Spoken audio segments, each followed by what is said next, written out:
செவ்வாய் இன்னைக்கு என்ன வேலை ஸ்டார்ட் பண்ணிருக்கீங்க? இட்லி பொடிக்கு எடுத்துக்கிட்டாங்க. முளை கட்டின ராகிய ட்ரையர்ல போட, அதுவும் சோள தோசை மிக்ஸையும் ட்ரையர்ல போட எடுத்து வச்சிருக்கேங்கக்கா. நேற்று ஊற வச்ச சிறுதானிய தோசை மிக்ஸ் மேல காய போட்டீங்களா?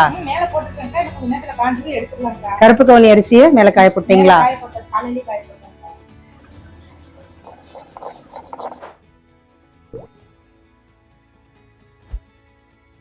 இப்படிதாங்க எங்க டே ஸ்டார்ட் ஆகுது. டெய்லி ரொட்டீன் இதே மாதிரி தான் நடந்துட்டு இருக்கோம்.